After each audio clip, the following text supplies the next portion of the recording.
Hey there everyone, thanks again for tuning into Sin's Workshop. Hope you're having a wonderful day.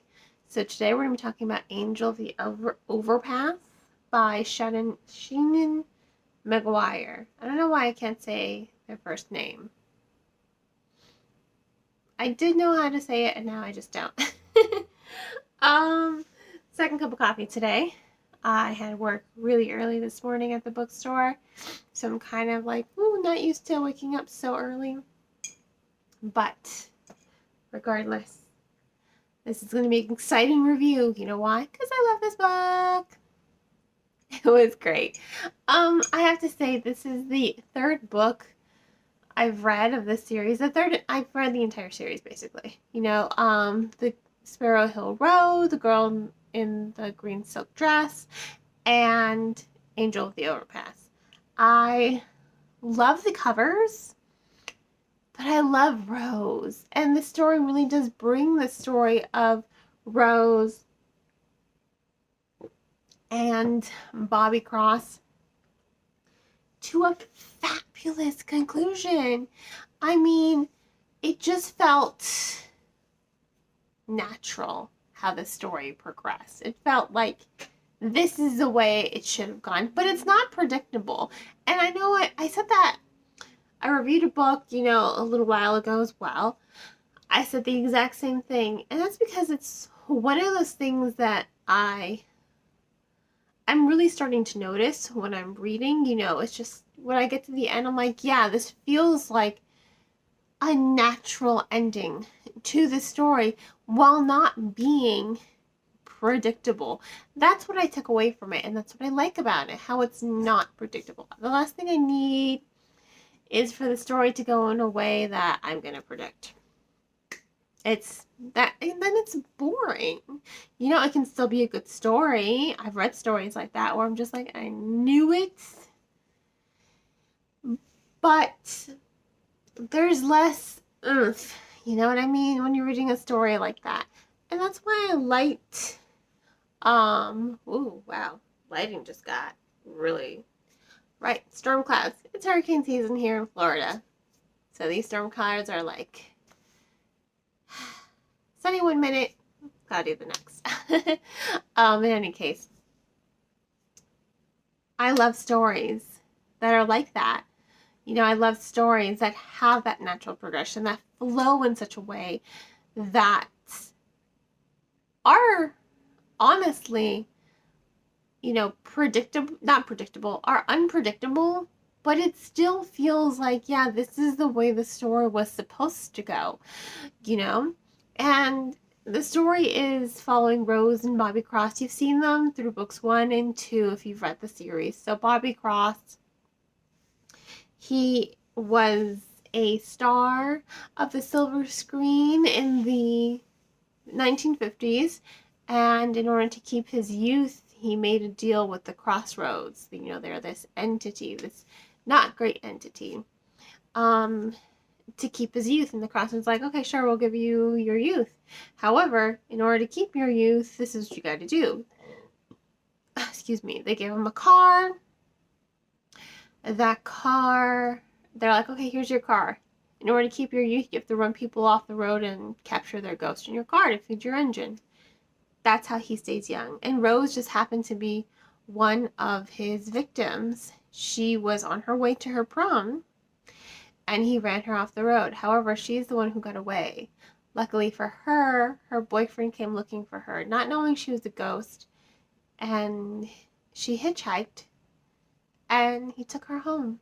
The only one to successfully get her home. And I think that's so tender, because he spent his life loving her.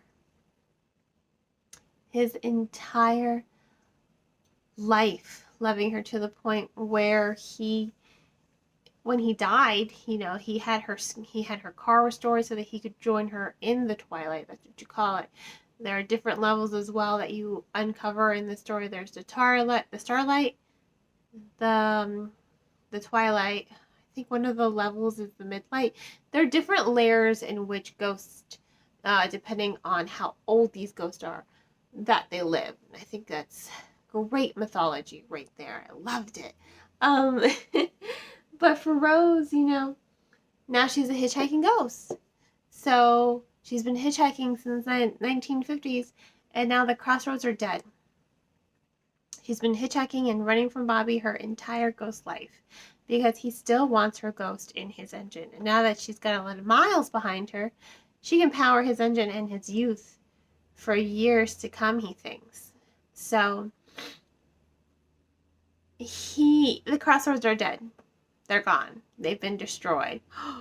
So now Bobby Cross doesn't have this entity behind him anymore. So 3 really powerful deities are behind Rose. You've got Persephone, you've got the Ocean Lady, and what is it, the Umbra Mundi? I can't remember that first word before Monday, because Rose just kind of calls her Death. She's like, so are you Death? And the being is just like, I guess, yeah, but I don't just watch over death, it's like I'm kind of beyond that. That's me paraphrasing. And their whole interaction is great. I love Rose's humor. I can't get past that. I think the strongest point of this story is Rose, and I'll get to that in a second. But she has these 3 powerful deities behind her who all say the same thing. Crossroads are dead. Destroy Bobby Cross. They're just like, destroy him. And she's just like, oh, okay. And Rose is angry. She's angry at Bobby Cross, not just because he took her life, but because he's taken so many other lives. So she's like, you know what? He is my responsibility. I'm going to destroy him. And I kind of love that ferocity behind her character. And I also love how these gods come into play because death, which I'm just going to call it that, they do highlight something that is kind of similar to Neil Gaiman's American Gods. These beings come to life through belief and they disappear with non-belief. Nothing is forever. So even Persephone, she came to life because of people's belief in Persephone. And, the Lady of the Dead, the Queen of the Dead, Goddess of Spring. And I thought that was really compelling for the story, and it really does add something more to the mythology, in my personal opinion. And I love how McGuire puts a glossary at the end of the story to explain these are the different type of road ghosts you're going to encounter, and other beings in the ghost realm, and quick little different umbermancers and route witches and ferrymen and coachmen. There's the white ladies. There's a lot. There is a lot. But it's so well done. It's so good. Now, as for Rose, oh, I love her. What I think is really great about Rose is her voice.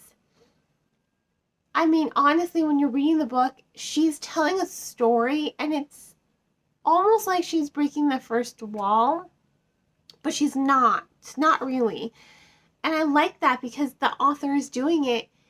They're writing the story in a way that makes her come alive. It makes her feel real. As if she is sitting right next to you or sitting across from you, telling you her story. She sounds very much like a hitchhiker that you would have picked up on the road. And now they're just telling you, their life, man. They're just recapping their adventures. And it works really well because there are lots of flashbacks in the story. And if you are familiar with my reviews, you know that flashbacks can be a pet peeve of mine if they're not done right. I hate flashbacks that break up pacing without adding anything to the story. I really do. That's like my biggest pet peeve. It's just not fluid, So I love it when authors like McGuire weave in that flashback in such a way that it fits within the story and adds to it, because that's what McGuire's doing. They're building this relationship and this dynamic and this tension between, Bobby Cross and Rose. And I loved it. I thought it was so well done. It was just, and the way Rose just comes alive, which is ironic considering she's a ghost, is just masterful. It's masterful. It's great. I love it. Love it. I think her narrative, her characterization, her personality, they all shine. I think the author did such a good job with structuring Rose and developing this character over the course of 3 novels, because she's still developing, and I love that. You know, if you're going to do a series and you're going to follow one character, you need to continually be changing and upgrading and developing the character. You have to have growth there, and I think all 3 of these novels do offer a lot of growth to Rose as a character. Loved it 100%. Can't get enough. I cannot express my love of Rose enough. And that ending, that final showdown between Bobby Cross and Rose is epic. It was epic. I was like, what? I reread it twice because the first time I was just like, the tension, the momentum, I was just like, like reading it. And then I had to like go back and I'm like, wait, let me slow down a second and reread this so I absorb every single detail. It's kind of like Joffrey's death that I rewatched probably 5 times from Game of Thrones. It's just something you just can't get enough of. It was, so good. So good. I loved it. I really did. So, surprise, surprise, Angel of the Overpass gets 5 out of 5 stars from me. Huge fan of the series. Can't express that enough. I think that this ending was such a good way to close the series. I'm kind of sad it's over. But on the other hand, I'm happy that it went out with a bang, because I would have hated the story to just kind of fizzle out. And I think leaving off on this high note was really a smart choice for the author. Besides, you really don't need... You could do more. There's enough within the realm that McGuire has built that there's definitely potential for spin-offs or whatever. But it's not necessary, I don't think. I think this trilogy as it stands is so solid. And I received all 3 books when they came out as ARCs from the publisher, so I don't actually have them anymore because they were digital ARCs, and digital ARCs, unfortunately, do come with an expiration date. You cannot access the file after a certain date. But this is a trilogy that I would love to own. Will I reread it again? Probably not, just because I don't have enough time. But it is a series I would love to have on my bookcase so I can share it with future generations. You know, my son, my future daughter, who will not stop kicking. And any future children I might have, and my grandchildren and great-grandchildren. This is definitely a series. This is why I save books that are close to my heart, and the books that I'm just like, did I like them? Yes. Do I have to keep them? No. The bookcases are for me to share with, you know, future generations, and also to fuel my book addiction, because I have a super duper book addiction. This is not all my books. It is not. I've got more there, over there, upstairs, closet. There are books everywhere. Oh, in storage, under my bed. I have a lot of books. But it's okay, because I love books. But these are things I want to share with future generations, and this is definitely that series. So once again, 5 out of 5 stars. Please remember to support the author by purchasing from your local bookstore or online book retailer. I just ask that you don't go to Amazon looking for a deal, because Amazon does have a tendency to undercut publishers, and they undercut authors. That's how they make their money. They'll sell it to you as a discount, but they won't sell it, you know, they won't match the profit that the publisher and author would otherwise get. So please support the author by purchasing from a bookseller and online book retailer, and support your local library by checking it out from the local library if money is tight. Hope you all continue to support me here on YouTube by liking this video and subscribing to my channel. You can also become a supporter on Buy Me a Coffee. There's information in the description below. You can also support me by purchasing one of my handmade candles. There is a link for that as well. Hope you all have a great rest of your day, and as always, happy reading.